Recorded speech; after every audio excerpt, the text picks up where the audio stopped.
Hello, Toon Army. Hope you're all doing well wherever you're tuning in from.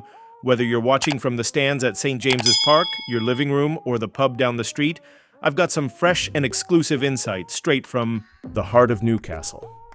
And let me tell you now, this is a proud day to be a Geordie. Once again, we're proving we're not just part of the Premier League, we're here to shake it up. Newcastle United have just sent a clear and powerful message to the rest of the top flight, especially to Manchester City, by standing their ground over Tino Livramento. That's right, Man City came knocking with their usual big club attitude, looking to poach one of our brightest stars for their own rebuild plans. But Newcastle, we've slammed that door shut and bolted it. Reports confirmed that Manchester City were eyeing Livramento as the long-term replacement for Kyle Walker, who's on his way out of the Etihad this summer. Now let's be honest here. Kyle Walker isn't just some random defender. He's a legend at City.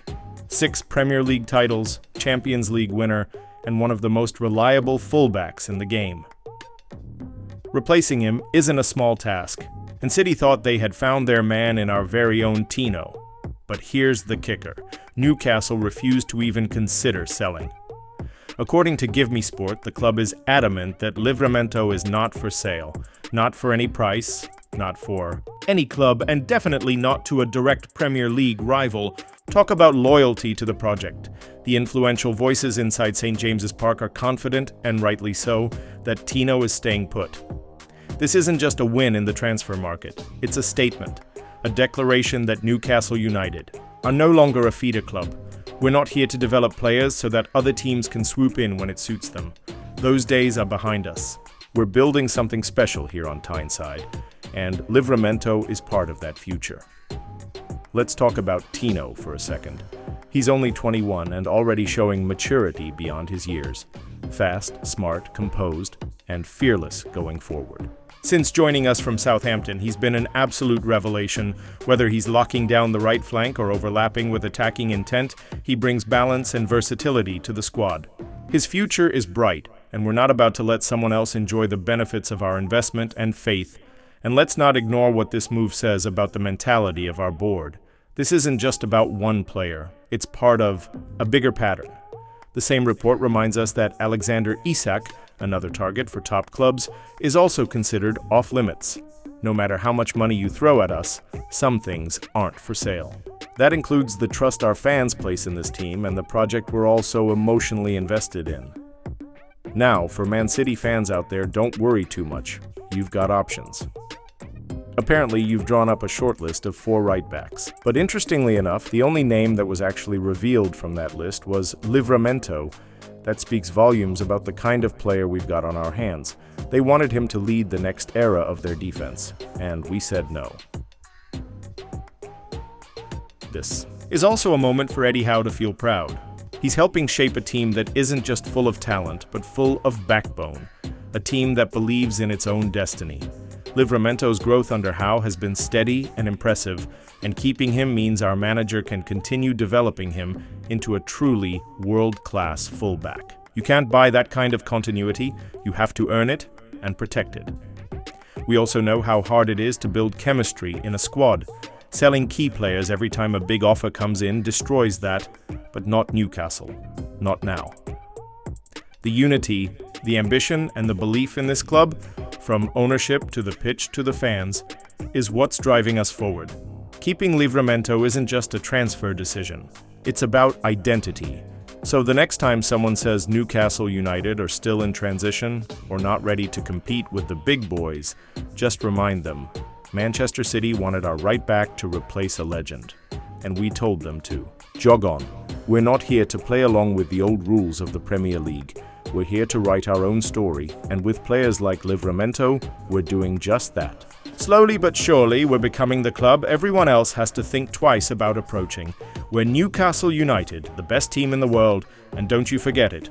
Thanks for sticking with me for this first part. But don't go anywhere because the next story is just as juicy. We're talking about a potential swoop for a Premier League superstar with a controversial past among our fans. All right, lads and lasses, welcome back. Now, if the first story got your blood pumping with pride, this one might get a few eyebrows raised across the Toon army. Let's talk Jack Grealish. Yes, that Jack Grealish. The 100 million man. England. International. Once the star boy at Aston Villa. And yes, the same player who threw shade at Miguel Almirón during Manchester City's trophy parade back in 2022. That comment didn't sit well with anyone in black and white, and many of us haven't forgotten it. So you can imagine the reaction when rumors started swirling that he could be on his way to Tyneside. At first glance, it seems a bit off, doesn't it? Grealish is 29 now. That doesn't quite match the recruitment strategy we've been building. Under PF ownership, one that focuses on younger, hungry talent with long-term upside. Just look at the profiles of our recent signings: Isak, Botman, Gordon, even Tonali before his suspension, all under 25, full of potential. So why would Newcastle be looking at Grealish now? Well, let's lay out the facts. Grealish has had a tough season at Manchester City. He's fallen out of favor under Pep Guardiola, starting just 16 games across all competitions.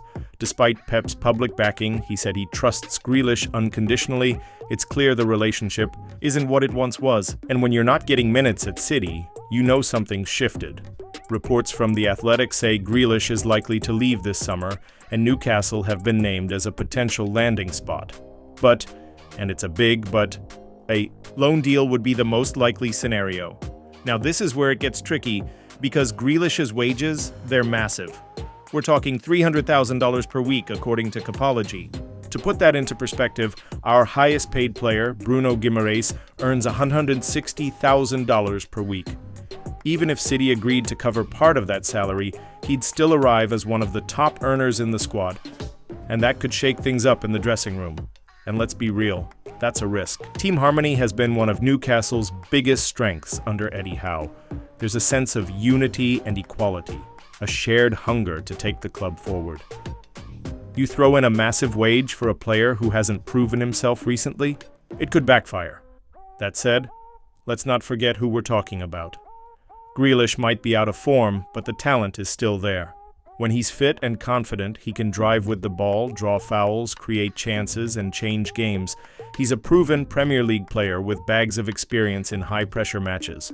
If, and it's a big if, Howe can get him. Firing again, it could be a masterstroke. So what do we make of all this? Is it just paper talk, or is there a genuine opportunity here? Personally, I think there's some smoke. But that doesn't mean we're going to see flames just yet. A loan makes the most sense if a deal is to happen. Grealish wouldn't be a long-term financial commitment, and if City are willing to cover a chunk of his wages, it could be a low-risk, high-reward move. But, and this is crucial, it all depends on Eddie Howe's judgment. Howe has shown time and time again that he values attitude as much as ability. If he believes Grealish is motivated, humble, and ready to contribute, he'll back him. If not, he won't even entertain the idea. And honestly, I'd trust Howe's instincts over any headline. There's also the question of fan reaction. Grealish still carries some baggage with our supporters. That Almirón incident, it hurt. But Miggy has responded with class and performances on the pitch.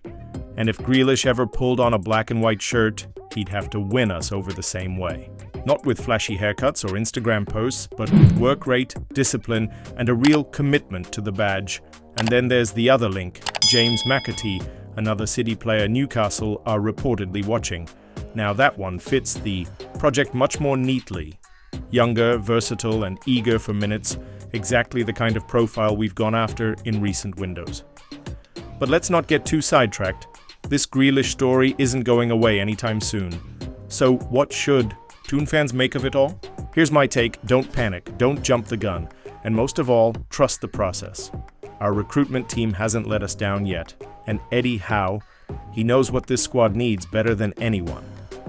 If Grealish ends up at St. James's Park, it'll be because the numbers make sense, the attitude checks out, and the manager believes in the fit. If not, we move on. Simple as that. At the end of the day, Newcastle United are not a club that takes desperate swings anymore. We're smart, measured, and ambitious with purpose. We don't just chase names, we build a team.